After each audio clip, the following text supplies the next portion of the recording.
What's good, everybody? Welcome to another exciting episode of Full Circle. I'm your host, as always, Harmon Jr. Please feel free to find me at Harmon Jr. on all your favorite social media sites. So, people, I want to start off by apologizing. We did not have a show last week. I was at PAX East. I didn't announce that we weren't going to have a show. It was just surprise, no show. But don't worry, show's still here. Was at PAX East. Had to leave early. Couldn't coordinate recording time. It's all good. We're back. Don't worry. Back to our regular scheduled programming, as they say. But I have another exciting show for you as always. But we have a full circle first time guest. I'm excited to have him here. We have Michael Koczwara. How are you doing today, sir? I am doing fantastic. Can I make a comment about you, actually? Make a comment. Right from the start. All right. I have to say that from throughout this entire year, you have to be one of the most energetic and enthusiastic people I've met all year. Top 3. I've met a lot of people at PAX. I have new coworkers. This whole thing, and you've got this passion behind all the things you say and do, and it was very evident at PAX. And it's interesting because over there you talk to people and people are excited and you're meeting new people, but they're also like, hey, can you take me out to the back and put me out of my misery? I'm working over here. But I didn't see that in you. You might have been dead tired, and that just wasn't the case. So I'm very glad to be here. Well, thank you, sir. Can I put that on my resume? Can I use you as a reference? Absolutely. I got another compliment. I want to compliment you on your handshake. Oh, what a great handshake. I'm trying to think of who has a better handshake than that. And you gave me many. I think I maybe 7 handshakes, and each one is just very firm and just the right amount of time, never too long, never too short. I was very impressed. Well, thank you. My boss, who I met on the trip, not for the first time, but I met probably the first time we shook hands. He said the same thing, but he has the old-fashioned Western handshake. I was like, oh my God, if I don't apply enough pressure, he's gonna destroy my hand. Shout out to you, Rob. Love you. Great. But thank you. Now I feel good. That's the second time I heard that in a week's time. Well deserved. But Michael, you're my guest, so just in case the people at home don't know, who are you and what do you do? Oh wow. So my name is Michael Koczwara. That's the full name. It's more about what I don't do anymore. Because I've moved. Okay, games media, that was my thing for the last decade. I'm moving past that. I don't think anyone wants to hear the full story. The very short version is made my own website in high school, a decade ago, and used that to get into IGN, freelancing, did a bunch of guides, news, and then I branched off to other websites from that, and I did that for years and years, and never really got where I wanted to be, so made a big pivot in my life recently, and now I am a content editor at DigiPen. That's a video game school here in Redmond, Washington. Ooh. So yeah, I made a big move from Arizona, where I've lived for most of my life, to Washington. I didn't move here for the job. I actually moved here on a whim, which I do not recommend. I respect your courage. 2020, I made up my mind. I was moving to LA, not to be an actor or nothing, but to enjoy that West Coast, Best Coast, be closer to the video game scene. People are like, why not San Francisco? Because San Francisco sucks in my mind. I want to be LA, where the nice beaches and nice warm weather is. But I was like, I'm going to do it. I'm just going to be in Cali. We're just going to get that 2020 happen. So I was like, guess not, Lord. Got you heard. Not yet. I was going to do the whole don't have a job, don't really have a plan. So I'm glad the pandemic happened when it did, because if it would have happened let's say 3 months after that, I might have been in a really bad moving back home, the second breaking my lease, messing up my credit situation. Who knows? Yeah, that's interesting, because for me that was brewing since 2019. 2019, not a great year for me in freelancing. The work was there, but my opinion of everything that's happening, oof. Not good. Understandable. Not happening. So in 2020, I was like, okay, it's time to we're mixing things up, and then yeah, exactly. 2020 happened, and then by 2021, so I moved in September of last year. 2021 happened, and it was very much okay. Let's see what happens. Let's see how the world changes, and it didn't really change in the direction I wanted it to, or like for everyone that everyone wanted it to. And I just decided, I just have to. I have to do something, even if it doesn't look great, or there's like I really wanted to come out here and like meet people and join a new kind of community, and that's very hard during a pandemic. But I had to do it. I did it. I have this job now, and I'm pretty happy with how things are moving along. Mad respect. I'm like, it's the old desire to, travel, go somewhere new, yeah. So I'm happy you did that. But I will say one more thing. We got to move on. I know. But I will say one more thing that I'm also just very well. It's both lucky and it's a little deliberate. I am in a place where I don't have that many responsibilities. I don't have other people that I necessarily have to look after in terms of like wife, kids, got it. Wife, kid type of thing. Yeah, and some of that is also deliberate. I was focused on my career for so long, and that was kind of like, yeah.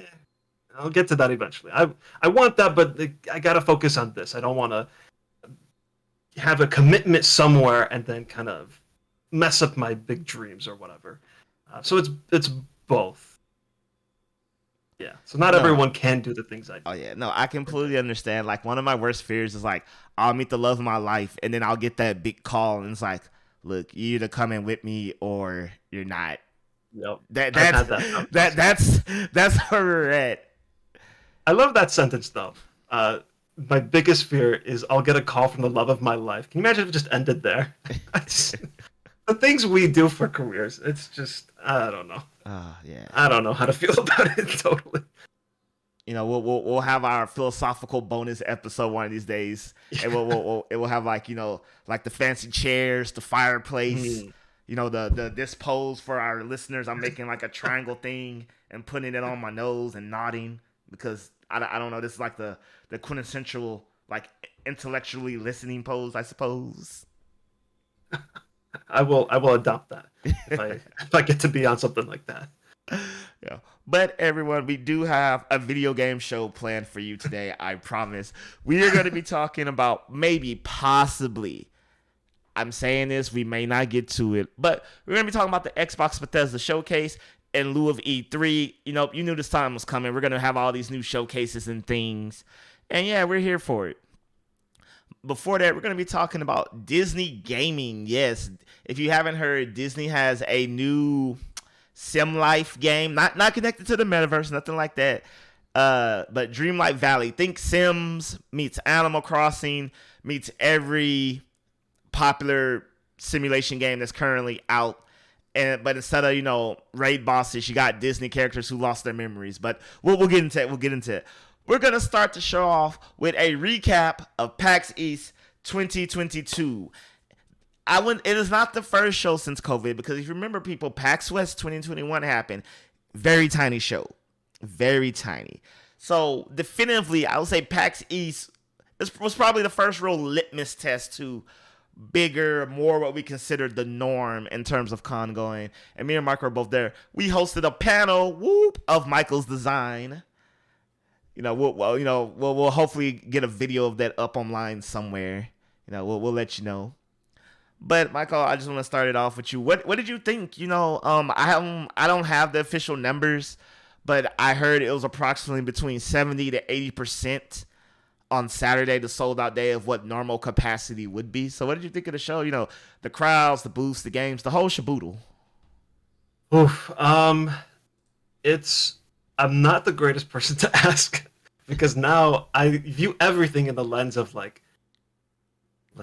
games media, but also like I love it, but like So I went and I didn't have any like media work that I would normally have. No appointments, nothing really. Well, you just got to enjoy yourself at a video game con? Crazy.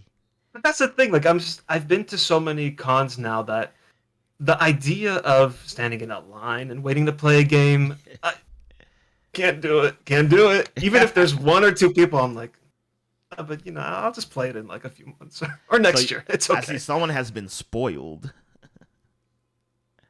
It's true. I hate that, but it's true. It's so true. And it's like you see people who are all excited and happy, and then I'm just grumpy old me. I will But interject real quick to make you sound less of a monster. But I remember E3 2018 and 2019 when they started selling tickets to the general public, and there was like a 2 hour queue of the general public to get into the building. Into the building. I don't remember if that was. I think it was 2019 because 2018 was such a mess of like press and people and them not distinguishing the two. yeah, If were you there 2018? Because oh my I god, was. Yeah. you remember like I remember I will never forget there was like a French crew and they were literally like fighting, not like fisticuffs, but like elbowing like regular attendees out the way because they're like we have an appointment, and I was like oh Yeah. my god, this is chaos.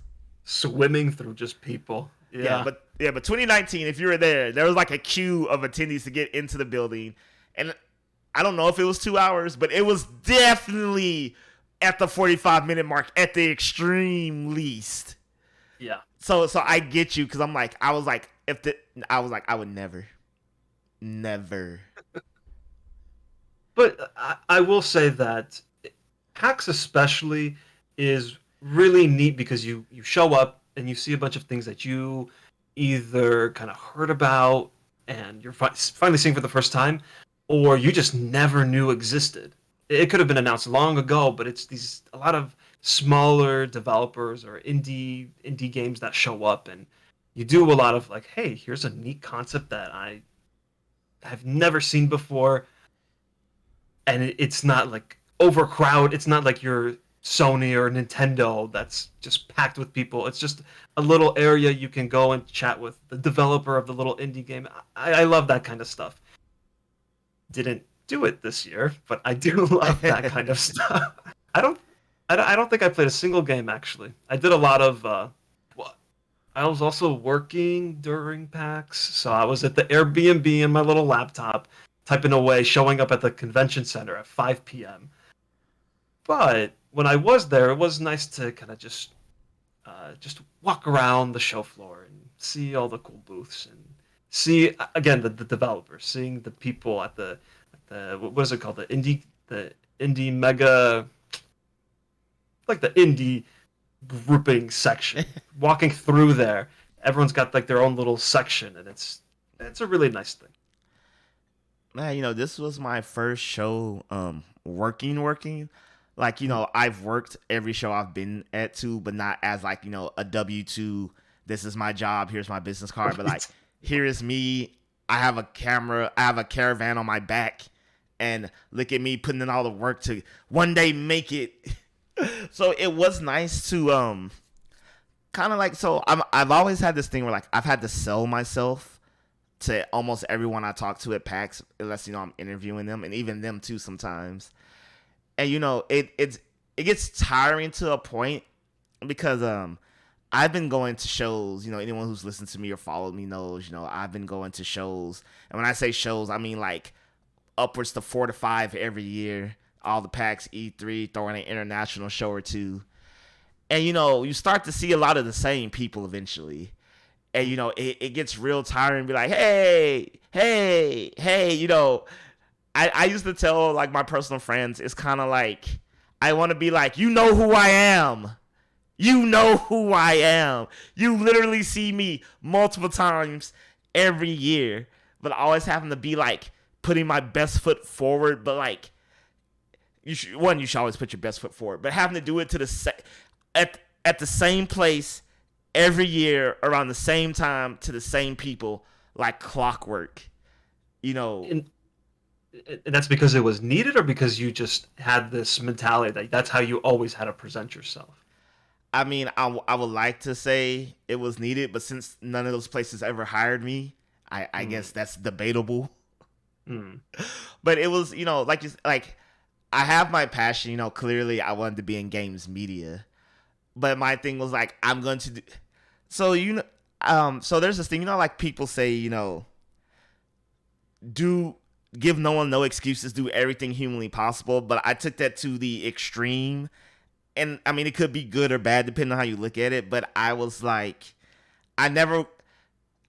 So every time I've always interviewed at a big outlet. So look, it's turning into the talk in front of the fireplace. Now there was always a reason, but now I'm just gonna be blunt and say it feels more of an excuse now in my life of why I can never be hired. Oh, you don't write enough. Okay, I need to write more. Oh, you don't have any video presence. Okay, I need have a video presence. Oh, you haven't interviewed big developers. Oh, I need to interview big developers. Oh, you haven't. There was always a new reason why I couldn't be hired or why I wasn't the best fit. So over the course of 5, 6, 7, 8 years, I wanted to do everything in my power. It literally got to the point where the only reason was we don't think you're a good fit. I hate hearing this because that first off, that sucks. And it's just so relatable. It's very relatable. A lot of the saying yes to everything. I've definitely experienced that to the point where I think I would say I was taken advantage of a little bit. The person that'll do everything, yes, says yes all the time.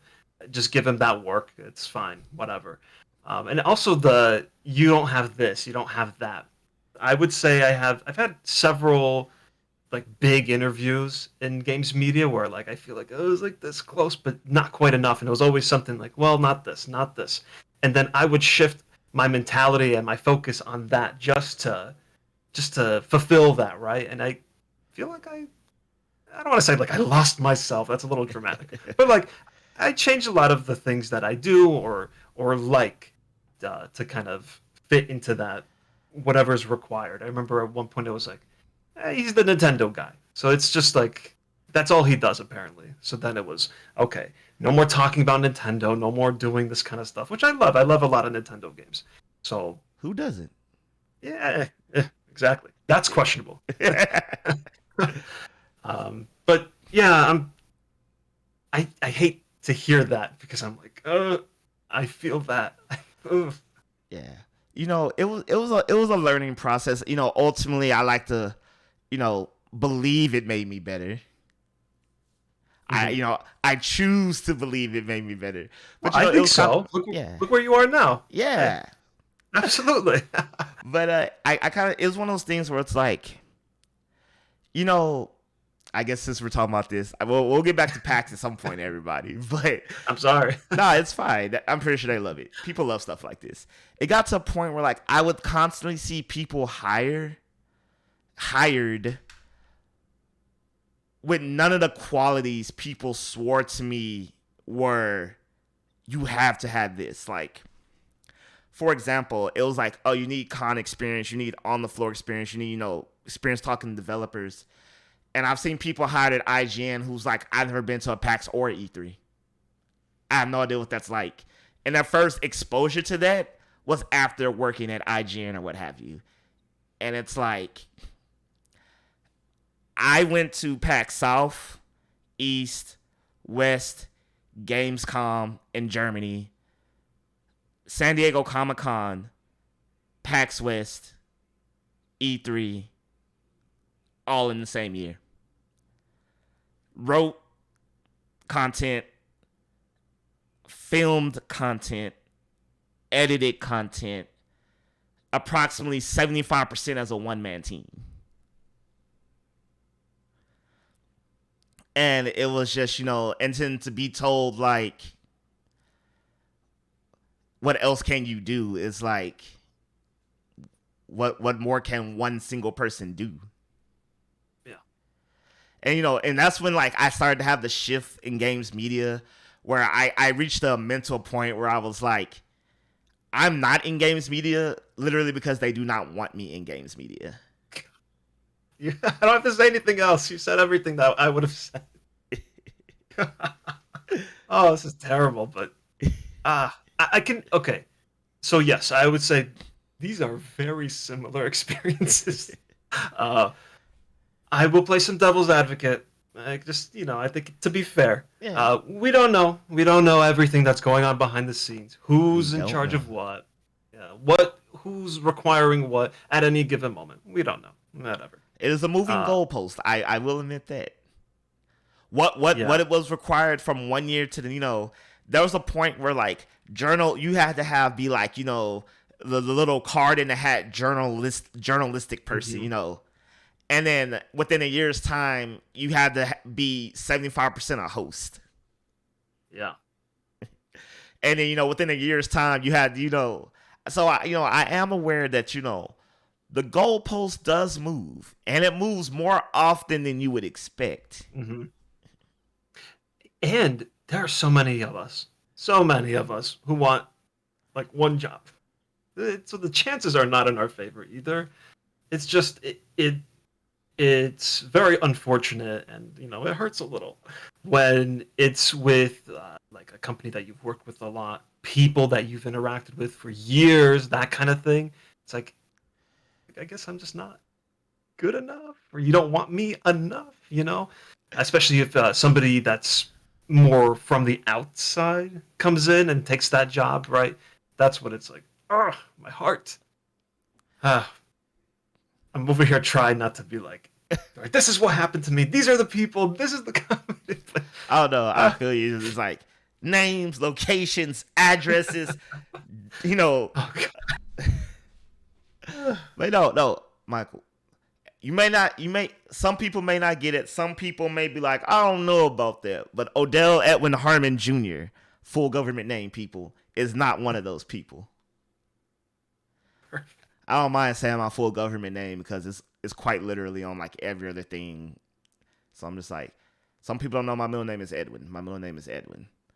It's not that hard. When your name is Odell, like it's not that hard to find personal information. There's like 10 of us on the planet. My last name helps with that. Except there's a shockingly number of Michael Koczwaras. I actually don't like that. I prefer for them to change their name or something. I was the one with the unique name. What's going on here? Oh, so were you surprised by the attendance at all? Like, I honestly expected less people than there was. I thought there would have been less, but there was, it wasn't the huge, of course, average PAX numbers, but there were some 2 to 3 hour queues where I thought there would not be. No, I think we, in general, as like a human race, are ready to we're ready to get back into these things. So I think people were jumping on that opportunity. Especially with a lot of like mandates being taken away in recent months, people are just feeling more comfortable. So I actually believe that we had that kind of a crowd. It was a little weird, and I guess I got used to it pretty quick, but it's like the last E3 2019 when you show up on the show floor and you're like, oh, there's just a giant missing space over there. It was a little similar just on the perimeter of the booths. Just there's more space. There was definitely more space to move around. Like there's like for people who've never been in PAX, you have like a PC gaming area on the floor. At least at East and West is different because it's like multi-layered and craziness that goes on at West. But there's like it's not the free play section, but it's like a gaming area, usually next to like a stage where they have competitions. And that was there in a smaller variety. And then there's like a small gap, and then there's like all this tabletop stuff. Well, there was like a big gap between like the tabletop stuff and like the PC area. I mean, they had like a section of like 5 food trucks that would normally never fit. But honestly, I want them to keep that. The food truck inside section, A++ idea. Not bad. Yeah. And then there's like this random like corner in the back where they queue people up for God knows what, I don't know. It's usually there. But it was like, that was like bigger. And I was like, Are you talking about by the BioWare booth? Yeah. I would see like a big crowd form pretty often. Yeah. I'm guessing some kind of giveaway. I don't know. So yeah, so I would say there was a 25% reduction of like where things would normally be. And then I tried to spread it out, but then it ended up being just a giant space that was worth about 25% of stuff, just kind of empty. Yeah. But with that said, these things can get pretty packed. So having extra elbow room, I wouldn't necessarily say is a bad thing. But talking about E3 2019, Xbox not being there was like, oh my God. Like, it literally felt like someone ripped like like part of E3's soul out. I'm trying to remember. Sony was there. Yeah, Sony was there. They just didn't have a presentation. That's the only thing they didn't have. Yeah. Right. Or Yeah. no, they So had a those present. tours. I mean, they had their usual conference, off. They did. See, this was the thing. I was like, did they have a smaller booth, or did it look smaller by the absence of so many other things? I think it's that. I remember no, in 2019 they had. I remember this because I brought a specific friend, and he would go to the Sony booth, and they had a giant screen, and they would just like repeat trailers or videos or whatever, and there would just be a big space for people to stand, sit, and watch that. So they had the extra room to put something like that in. So I think it might be that. They just more room for everyone else, I guess. Yeah, I remember Fortnite had a huge booth. I do remember that. I remember people posing pictures by like a bus. Yeah, they had the whatever drop bus. Yeah. I don't play Fortnite. I'm sorry, kids. I'm not cool. I'm not your cool uncle. But yeah. So PAX was pretty good. But what made it great was the panel we're on, and it was your first panel and Rebecca's first panel, who was our other panelist. And I gotta say, so people, I'm gonna give you some backstory. So before I went into the panel room, I had to get off work, leave the show floor, and then I went to the room where they queue people that wait for the panels, and I went to go peek inside, and I was like, oh, there was a lot of people in here, and there was still a lot of people walking in, and they were like, are you coming? I was like, oh no, I just want to see the queue room. I'm actually on the panel. And so I was watching people walk in, and I was like, man, we may fill the room. And so I went and told Michael and Rebecca. I wasn't telling this to scare them. I didn't know. Apparently, they were both like inches to puking their guts out from excitement. I didn't know. Obviously. And I was like, yeah, God, I think we're going to have like a full house. And they were like, oh, no, there's no way. And they're like, we'll be lucky to fill half of it. And to watch them, like, their faces as like more and more people come in and we start to hit the back wall was just priceless. They wouldn't stop coming in. Like, someone close the door. Don't let any more in. Oh, man. That's funny that you mentioned that you went over and peeked, because it was, I think, about 30 minutes before the show. And by the way, you came pretty early. You told me you were going to be there, like, right when it starts. And, no, you showed up in my last appointment showed up. I got them squared away. And I was like, I think we'll be okay. I was like, it was at 5:30. I was gonna be like, I'm probably gonna get there like 5:20. But I was like, oh, okay, no, I got there like 5:15ish, 5:10 maybe. Mm-hmm. So, but it's interesting that you took a peek, because me and Rebecca were by the actual entrance, not the room where people were waiting, and we were not gonna go over there and look. That was gonna remain a mystery. We stood there until the PAX enforcers let us in. There was no way. Did y'all consider peeking? No. What was that? Did y'all even consider it, going to look? We didn't talk about it, but there was no need to. Nobody was going to suggest that. It was quietly understood. But yeah, continue. I'm sorry. You are the host. I was about to jump in. What it was like for you, since it was your first, whole thing. You thought about it, because I'm pretty sure you're like, it'll be cool if I have a panel, and then you had a panel. Yeah, for I guess I mostly did E3, so I never was very big on PAX. So panels were somewhat new for me. I think the first PAX I went to, and it was very brief, was actually PAX East in 2019. I think I've been to 4 or 5 PAXs, and I've been to other people's panels, and I've always thought, I'd like to do that. I think I could potentially be able to do it. And then this year came around where I was in the midst of job searching, didn't quite have the job I have now, and I applied to PAX to get in as media, and maybe I'll find some work, that kind of thing. And before I got the job, I decided, yes, I am going to go to PAX. Then I got this job. Oh no! And then I was like, ooh, I need like a reason to go. I can't just go for fun. Who's heard of that? Go somewhere for fun. Unbelievable. Can't do that. So I thought, you know what? Let me do this. Let me submit a panel. okay. And so I like very last minute, I think the day before the deadline, I was like, hey Rebecca, hey Odell, what do you think? And thankfully you both agreed very quick, and I like typed it up and sent it in. I don't know if And that was like a Boston accent for PAX East, but I like that. Hey, yo, Becca. Oh, yeah. I was like, where did that come from? Is that the Arizona in you? I don't know what Arizona people sound like. I not like that. I don't know where that came from. You know, that's I blame the internet. Being on the internet for too long, it all just mixes. Yeah, but essentially, I did not actually expect this panel to happen. I remember I got the email. I was like, "Oh wow, no way!" And then, "Oh no, I gotta put this together. oh." I mean, that was not the biggest thing. Is like, I actually enjoyed a lot of the putting together, like the slideshows and the whole thing. Which that was not just me. You obviously did all of your slides and everything. Um, You put the fancy Zelda text. I just typed like Arial default. which I remember. I gotta say, when you sent me the oh, I hate this GIF. It's GIF, right? Not GIF. GIF. GIF. I say GIF. GIF. Okay, we are correct. Correct.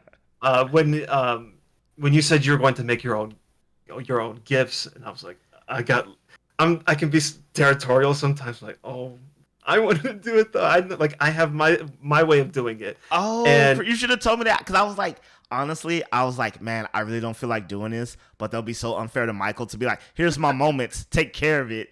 So, no, if I you thought would have told me that, really I would wanted have to. I would have been like, yo, please. Because I was literally at work the day before leaving, if you remember, and I was just like, oh, superhuman speed. No, you absolutely could have. No, I'm really glad that you did it though, because yours turned out really well. Unfortunate thing is that when you sent those first two, which were like 1,000 MB, I don't know why programs do that. I'm like, yeah, make a GIF. Why would you purposely make it as large as humanly possible? Like, I feel like that's a design flaw that like no programmer is willing to fix. and what was so confusing about that is when I tried to play it, and this might be because it was so large, it would only play half a second. So it's like, oh no, Odell, this is not good. It plays for half a second. And no, but you came through. Once you like reduced the file size and you put it all in, I was like, oh wait, these are amazing. Never mind. This works perfectly. Yeah. So I'm getting into really weird specifics. Sorry. Go ahead. Let the people know.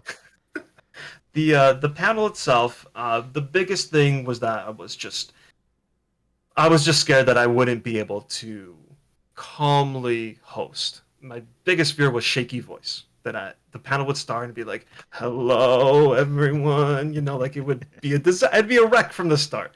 That thankfully did not happen. I think what did happen, unfortunately, is that for the beginning, our introductions, and then kind of the explainer of the panel, not planel. I had like 15 things I wanted to say in my head. Probably said about half of them.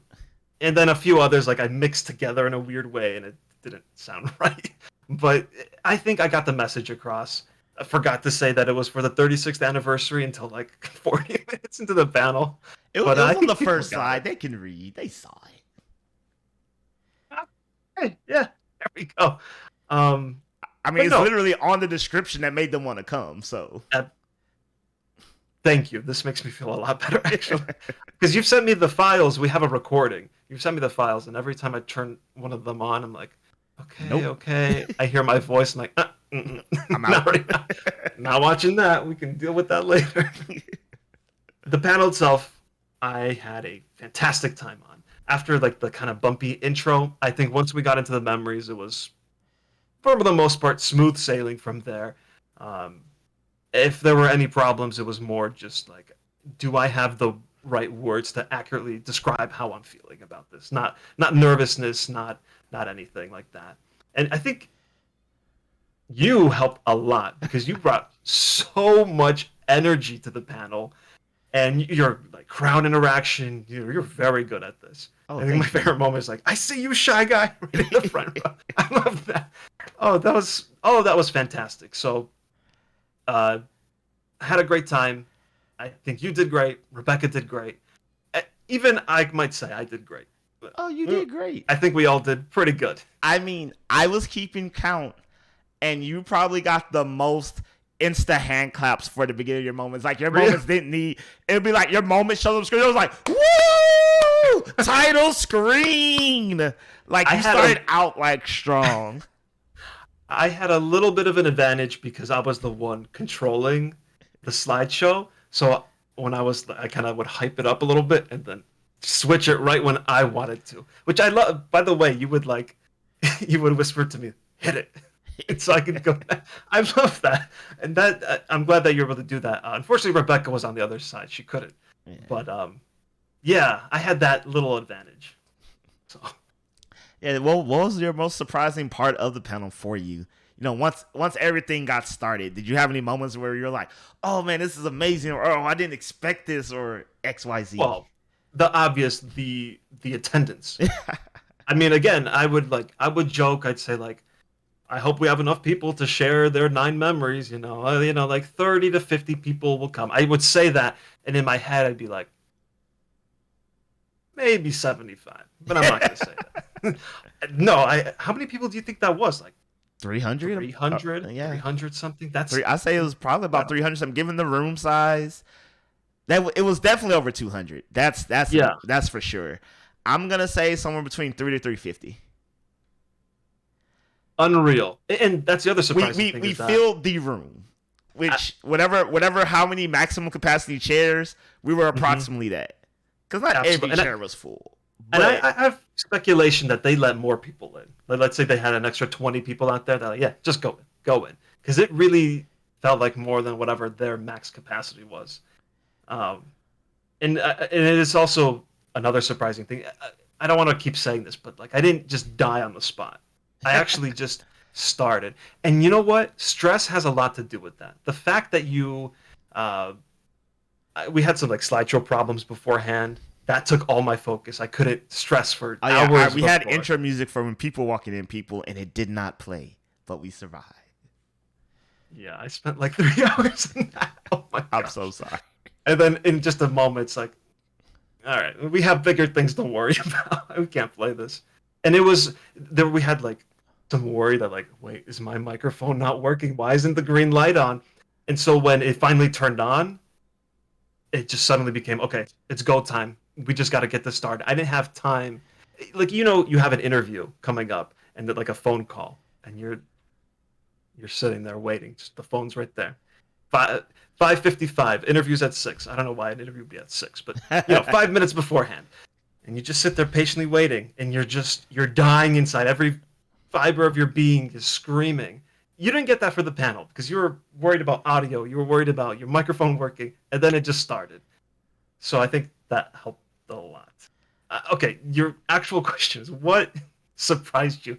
I think the fact that we were able to finish our memories in a quick and natural way, because I kept stressing, like, I don't know how we're going to do 36 memories in 1 hour. It sounds impossible, but it worked. It worked.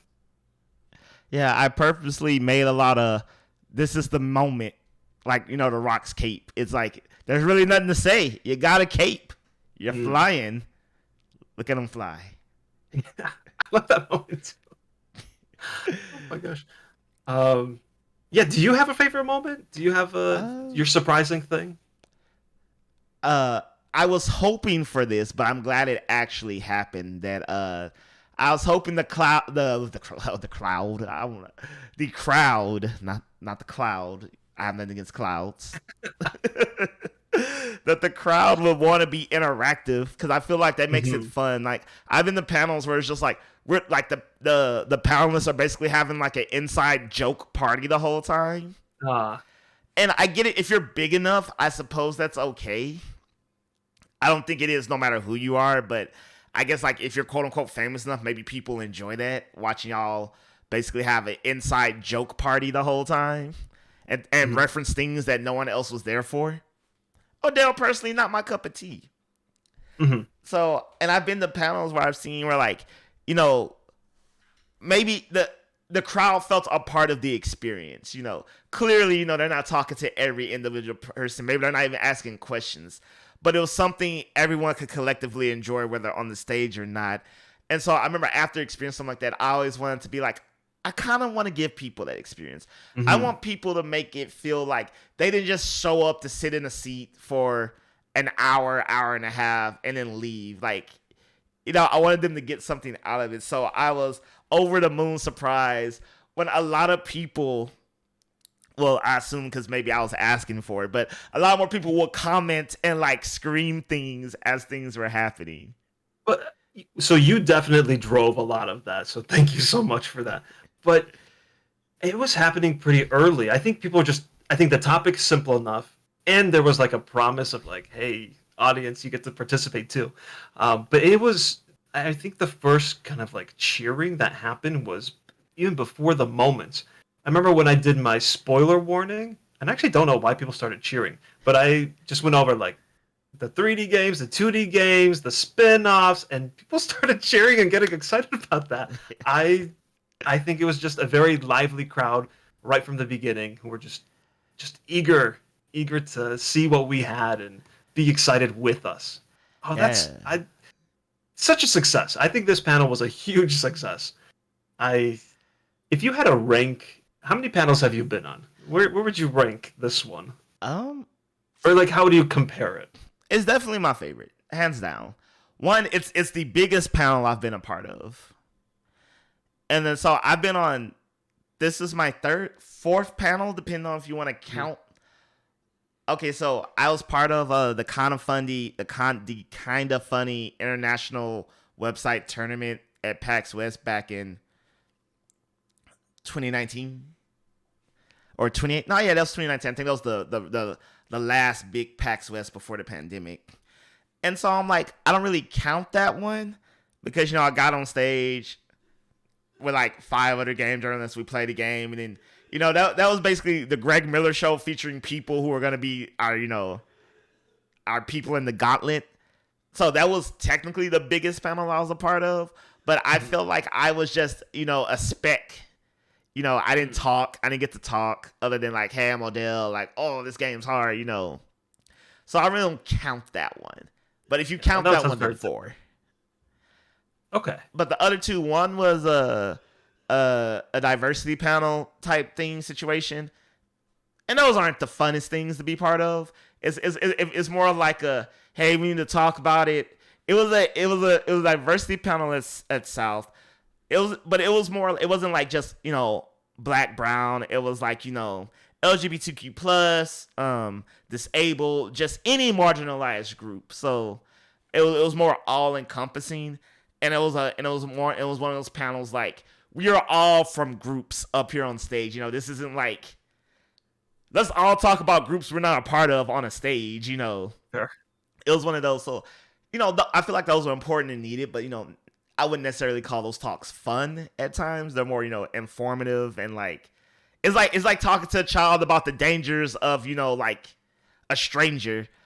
Like, is this fun? No.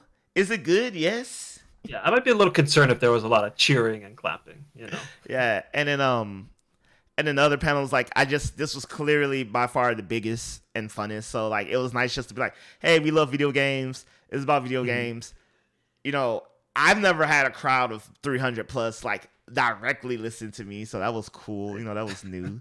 Like the biggest panel, excluding the kind of funny one, was maybe 100 people.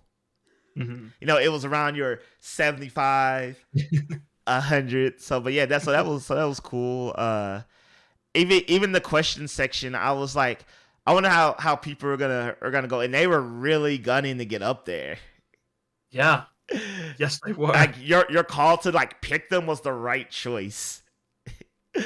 I remember you were talking and explaining, and I was like, I know I interrupted, but I was like, do not go. We're gonna, because like I saw the chaos happening. I saw it like the mad scramble dash that was about to happen, and I was like, no, stop, decease. Now, let me ask you this: Do you think we did it poorly? The transition from our moments to audience moments, because there was I forget what was said and when this happened. There was a moment where just this avalanche of people got up and just walked. Oh, the Just mass left. exodus. Oh no, that was after we probably did a port. That was after we selected the 9 people to give their moments, and then people left. But they some of those people didn't realize we were just gonna open the mics after that. Okay, this is our list. Now let's just get as many people as we can. We probably should have told them after the 9 moments we will open the mic. So if we don't pick you, there will still be a chance for you to get your moment heard. Yeah. Yeah, and a lot of people did go. I think we probably had like 40, 45 memories total, something like that. Yeah, so it's quite a bit. So we lost about half the crowd, but when you have 3, that still left well over 100 people still left on the mic. Yeah. So, and I mean, I'm still kind of cool with half the crowd leaving because I mean, let's be real, out of all the people in line, there were still more than I would have liked that still didn't get a chance to speak. Yeah, we did get like these 2 really young kids who went up, and the most adorable responses. I love that we have both of those moments. Oh no, me and Rebecca were talking because she tried to select the kid, and then like this adult was like he completely snubbed the kid. It was like they were clearly talking to me. And I remember telling Rebecca, I was like, do you want me to pick the kid next, or are you just gonna call him again? Okay. Yeah, okay, so that's what you guys were. I was confused. I saw what happened. I was like, oh, Rebecca said boy. Okay. She not definitely sure why said she boy. I thought it was like, I don't know what. Maybe he also was confused. Maybe he didn't hear the boy part. Maybe he had both his hands in the air too. No, because at first I thought that was the kid's father. Cause like they were walking, like him and his mom were walking up, but then like the guy just like walked past them, and then she was just like, "Oh, I guess." And I was like, I really wanted to be like, we were not calling you, but I was like, you know what, we're just gonna roll with it. Yeah, because like, and that kid was picked pretty soon after. Yeah, so. Like when Rebecca's turn came around again, she just picked him. Like I was gonna pick him, but I just wanted to, I was like, hey, you're gonna pick that kid, right? And she was like, yeah. I was like, all right, cool. Okay. So yeah, and I didn't realize someone else. It wasn't until that kid was picked that I was like, oh. And kudos to the crowd for cheering on the kid. Him being a kid, I mean, we already know how Michael felt, so I can only imagine how this kid felt. And like, although kids are fearless, I've learned. For the most part, the things they climb, the heights they go to, unreal. Yeah, and his memory was essentially like, I like playing Zelda, but like he started off and like halfway through he was like, oh, can't do this, and his mom and like the crowd, we all like cheered him on. Like I was like, oh yes, everyone is on the same page, everyone understood the assignment. Children are our future. Yeah. And we actually ended on some other kid. And that was the last like extra memory. And he did something about Breath of the Wild, the final boss fight where like a giant ball of light showed up or something. Just a great way to describe it, a great way to wrap up that panel. Yeah, and I thought it was wild. Like, wow, this kid's first Zelda game is Breath of the Wild. That is, no pun intended, wild. Yes. Okay. You know, I'm sorry, people. We're actually not going to talk about the other topics because we only got like 10 minutes of the show left. So this is just the PAX East episode, PAX East recap special. I just want to go ahead and get that out the way. In case some people are waiting on the Disney Xbox talk, let me get this out of the way. Xbox having the showcase. They're going to have it with Bethesda. What's my opinion on that? Michael, I'm going to say this. I think I'm over Game Pass. Not that Game Pass is not good. It's just kind of like, it's like ice cream. It's like, yes, we get it. Ice cream is good. I now need something more. You need more? Whoa. No, what I'm saying is I need something to make me like this, because Game Pass is not exclusive to the Xbox Series X or S. That's just a service that can be had on your computer or anything that's called an Xbox. I feel like now I'm at a point like, no, I need quality over the vast amounts of excellent quantity you have given us.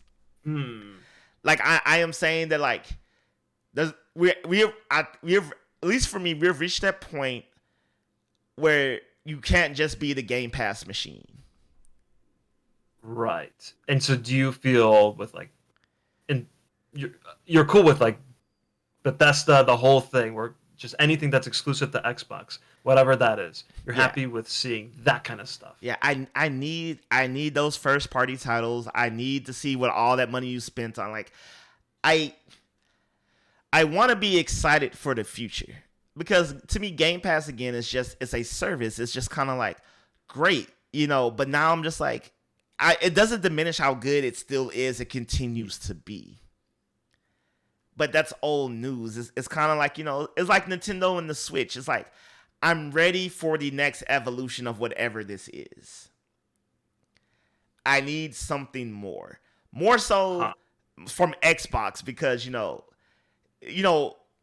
I feel like it's time to cash in those checks. You've been writing all these checks, metaphorical checks, people, even though they've been writing literal ones with all the acquisitions, but I'm not expecting for them to be like, this stuff is happening this year or next year, but at least to know. And I don't need like no Starfield level announcement. I don't need like, here's a game by a studio by a guy who all make good stuff. No, I need like, oh my God, wow. And of course not everything they're going to show is going to be amazing and pans out, but like, I just need that.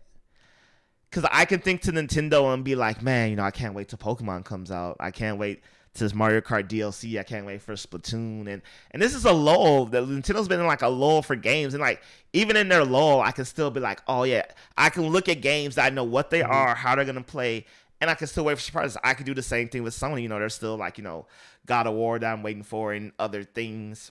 Yada, yada, yada. But with Xbox, I still feel very much like, okay, we got our Halo. That's cool.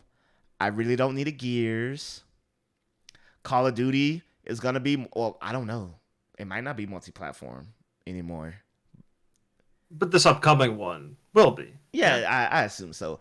But like, I don't need the usual suspects. I don't need you to be like Madden 27. Like, no, thank you. I need to see worlds I've never seen before. I need to see unexpected worlds return. I need to see things that get me hyped.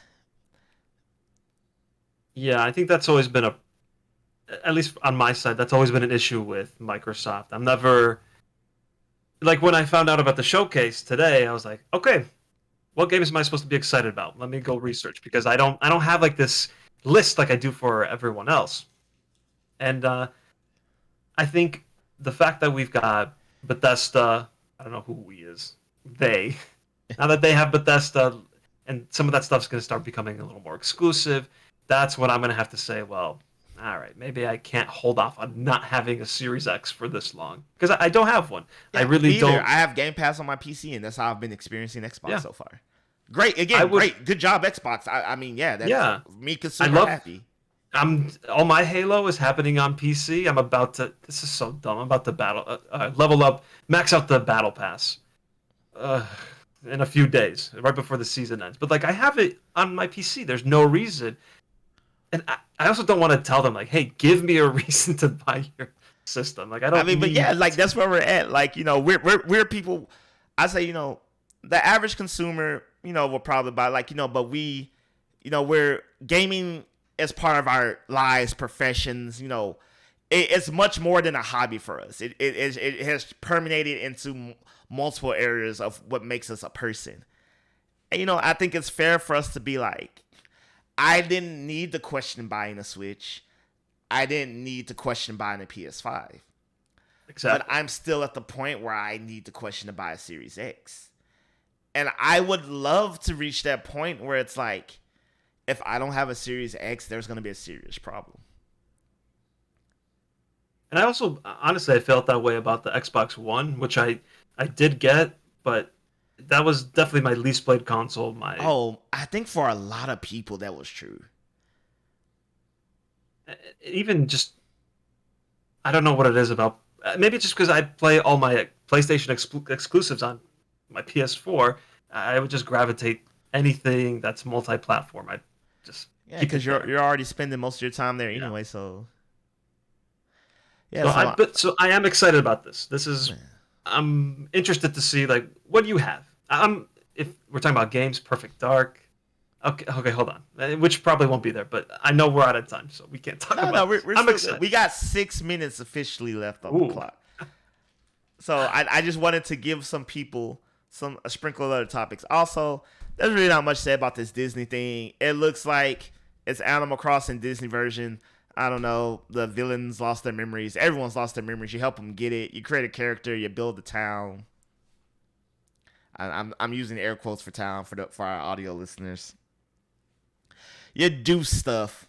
It looks kind of cool, and also Disney's making also a kart racer. It looks pretty cool. And both of these games are free, so go Disney. Okay, I will say this: they better give Nomura the rights to do whatever he wants in Kingdom Hearts 4. You're making a kart racer. You're making this game where I can live with Ursula. You don't go to Kingdom Hearts and start being stingy with your characters, what they can and cannot do. That's all I'm saying. At this point, I'm like, nah. I'm not accepting that excuse again, Disney. Disney Interactive. Whatever your game department's called now. Is it Disney Interactive? Or am I just old? I don't know. Michael, you're supposed to know these things. I actually have a question for you. Is that a what is it called? Keyblade in the back? That is a Keyblade. It is right. Yeah, I lift up my arm. There it is. Yeah, that is a Keyblade. Yeah, that's when I knew I'm not allowed to make any Kingdom Hearts jokes or disses. Oh no, you can. I have gone on record and talked very poorly about Kingdom Hearts 3 several times on this show, in fact, and other shows. I haven't played any of them, so I really don't have room to say anything. That's okay. But they're on Game Pass. I don't. That'll be the reason I get an Xbox. Yeah. I was gonna say, I can't play Kingdom Hearts on Xbox in the same sense I can't play Metal Gear on Xbox, because when I start a game on a certain console, like that's it. Like, and those games were pretty much, they weren't like exclusively on PlayStation, but exclusively on PlayStation. So it was like whenever on Xbox, I'm like, no. What is no? Just get away. Okay, it would be like if, God forbid, I know this wouldn't happen, people. If Halo was somehow on PlayStation, there's no way I would play Halo on PlayStation. Despite the fact using my DualSense to play Halo on my PC. But that's only because the Xbox One controller does not play well with connecting. And this is because it uses batteries, right? So, that's how it normally is powered. So you need like the most specific USB-C, D, EFG port, so it actually plays. Because I plug it in, it'll charge, kinda, like it'll just stay on. But like I couldn't find, like, out of the endless cables I've collected over the years, none of them were the right cable. And after Googling and figuring out like the right cable, and I was like, you're both made by Microsoft. Why is this hard? But it was like my DualSense was like plug and play, so I was like, there, we're just DualSensing it up. I mean, I would, when I have my Xbox One controller, I don't know about anything newer, but when I plug that in, I just keep it plugged in and it works all the time. No issue. And there's literally nothing in the battery slot. It's just empty. Yeah. I don't know, man. It was, in my mind, I was like, this should work. And I don't know why it's working. And Windows, I'm sure you're using Windows. Like, come on. Yeah, I'm like, come on, man, just work. And then, I will say this, that I am fibbing a little bit, because I did find a cable that worked, and it was a cable that charged, like, I have like a headphone charging case, not like an iPod case, because I can't use iPods, they fall in my ear. But I have like another little like headphone that clips the ear that I use when I go to the gym, because everything else will fall out, and I don't want to use my headphones because I sweat, and that's get them all nasty. Anyway, long story short, that cable worked, but it's also like literally like 6 inches long, and it was like, oh god. Yeah, I bet that too. Massively long cable. Yeah. It annoyed me, because I was like, why would the one cable that worked be the one that is literally the shortest cable I own? Oh, you mean shortest? Yeah, oh, it was literally like 6 inches, if that. I said 6 feet. Oh no, okay. 6 inches. Yeah.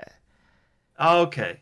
Oh, that's playing like like next Yeah. to the port. Yeah. Yeah, it was just, and I tried things like, okay, let me plug it into something else, and it was like, oh nope, that doesn't work now. It has to be in my PC, because then I have like a USB dongle that like sits like under my monitors for various things. And I was like, I plugged it in there, and I was like, I was praying, I was hoping for a miracle, but surprise, surprise, of course it didn't work when I plugged it into that. But I digress. I love that we couldn't keep talking about Xbox the showcase, but we had to talk about the cords for at least 5 minutes. Oh yeah, that Prevo. They should address that in the showcase, actually. Yeah. Like, what's going on? Yeah. The latest. I mean, they're gonna tell me you haven't bought an Elite controller. What's wrong with you, scrub? I'm not gonna lie. When I get a Series X, I will get me an Xbox Design Lab controller. I wanted to before I had the Series X, but I was like, no, I will wait. I'm not gonna have a controller that looks nice that I can't use. Yeah, please don't do that. Yeah, I kind of want that furry Sonic controller just to feel it. Oh, yeah. Check the return policy on that for you. But Michael, I want to thank you for joining me. I had a great time on this basically PAX 2020, PAX East 2022 recap special, which is what the show turned into. And so, but where can the people find you, follow you, keep up with you, see all the good stuff you're doing in the world? I'm primarily, Super Zambazy is my username. Very strange, but unique. Nobody has that. You can find me on Twitter and on Twitch. I do stream on Twitch now on the weekends because I have a full-time job finally. Look at you being a proper adult. I love it with benefits and everything. Ooh, slow down now. You love that. You love to hear that. You really do. Yeah, that's primarily where I'm at. The PAX video, look out for it. Maybe 2 weeks, maybe like a week-ish. I'll post about it on Twitter, all that good stuff.